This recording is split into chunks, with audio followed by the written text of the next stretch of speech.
Jules. I like to say Happy New Year and welcome back to my channel. So, today I am here to bring you a message about obedience. Obedience. The definition of obedience is compliance with an order, request, or law, or submission to others' authority. And when it comes to obedience, there are four different examples and types of obedience. So, for the first one, the first obedience is done out of fear or punishment.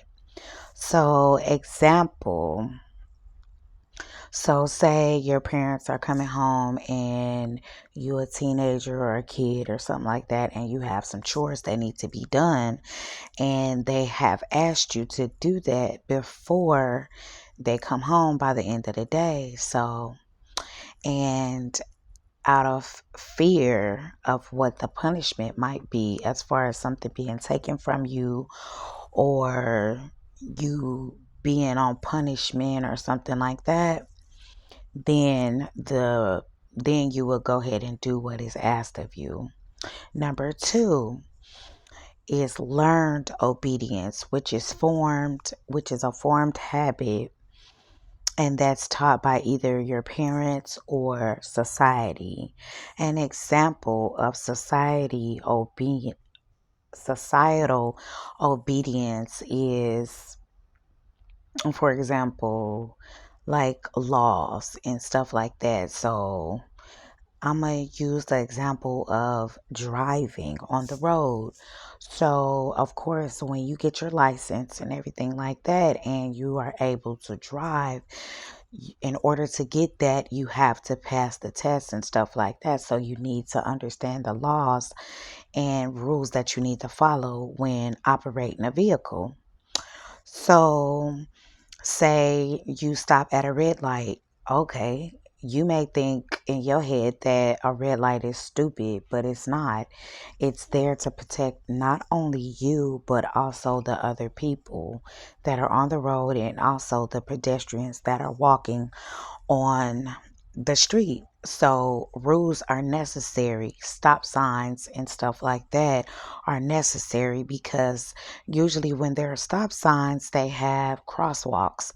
So, you never know when someone might be crossing the street, but it's always a stop sign to pause just in case someone walks out at the last minute, and you are to follow these rules. So that's a form of taught obedience. And the third example, or the third one, act of obedience is transactional obedience.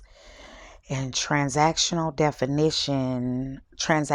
obedience definition is for blessings or benefits and rewards. So, for example, like, say your parents tell you, hey, if you get straight A's the whole semester, then you may get rewarded by money for each straight A that you get, or you may get to go on a trip that you wanted to go on, or do something that you had, wanted to do. So that's another form of obedience, which is called transactional obedience. And last, which is the fourth one, is obedience that is formed as a responsibility, duty, or obligation and faith. And so, for an example for that, I'm going to use this example. So, say, God has told you to be quiet. And if you don't be quiet, then you're being disobedient. And by you not being quiet, you could lose possibly a blessing, or something could happen to where by you talking when you're supposed to be quiet, it can affect, you know, something that is supposed to come forth for you. So another example for me, for example, so God is telling me that to be obedient in the fact of put this video out. And so do I want to do it? Not necessarily, but sometimes you'll feel a nudge, or you know what I'm saying, things might not go right, or just for not listening, things could go wrong. And even if you're not being obedient to what is being asked of you, you really being disobedient to God and what he's asking for you to do. So it's like, why fight it? Just go ahead and do it, because being disobedient, they say obedience is better than sacrifice. So obedience is better than sacrifice, and it really is, because by you not being obedient, you gonna sacrifice something. You may not understand it, you may not know what it is, but the Lord will show it to you, and you may come to understand what it may be down the road. So just be obedient. So, especially if you're trying to be in God's will for your life, just be obedient. Just do it. Do it. And even if you don't understand it, just be obedient and do it. Do it. So, because you can be hindering and holding up things that are meant for you and that are supposed to happen. And if God is telling you to do something, it is an obligation. It is your duty, and that is your responsibility. So that's the fourth example of obedience. And I'm going to give you two Bible verses that you can read for yourself. And this is for the youth. And it's Colossians 3, verse 20. And it says, children, obey your parents in everything, for this pleases the Lord. So when your parents ask you to do something, just do it. Even though you don't want to, don't talk smack. Don't be in your head. Don't, just do it. Just be obedient and just do it. You don't realize what may happen or what you may get just from that act, that sheer act of obedience. You may get rewarded for that.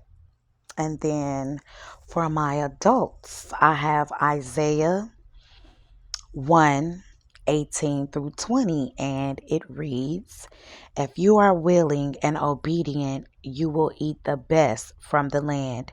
But if you resist and rebel, you will be devoured by the sword. So just be obedient to whatever is being asked of you. You may not understand it, but obedience is better than sacrifice. And that concludes my video. If you like it, go ahead and give me a thumbs up. And we're on a road to 1,000K. So I appreciate you. And I thank my new subscribers. Hey, thank you for subscribing, beautiful jewels. And Happy New Year. And if you made it into this new year, I would like to say blessings to you. And we made it. So moving forward, just be obedient. Obedience is better than sacrifice. And it's necessary. And if you're not obedient, you're also being disobedient to the Lord. So it's not about pleasing you. It's not about self. in this life, we have to learn to be selfless. And yeah, so thank you for your time. And again, signed LolaBlue.